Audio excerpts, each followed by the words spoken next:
you're probably wondering why I'm filming a micro USB cable. Well, yeah, you get loads of these with your devices.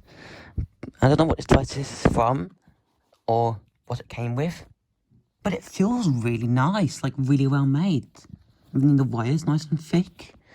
It looks like a quite well made cable. I might use this on my London Underground sign instead of the one I've got now, because it feels really nice and well made.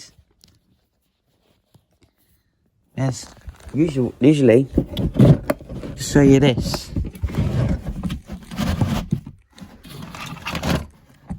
They're quite thin, aren't they? Yeah, cables are usually quite thin and flimsy, especially this one.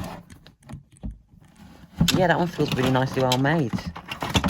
I mean, look at the different thickness of the wire. Let's say, I think this one came with one of my.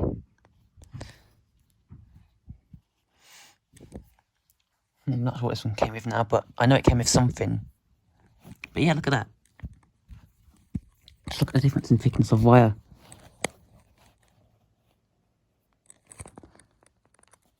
So yeah, I'm going to use this cable for now because it feels really nice. It feels really well made. I'm going to use it from now on. So yeah. Thanks for watching. See ya.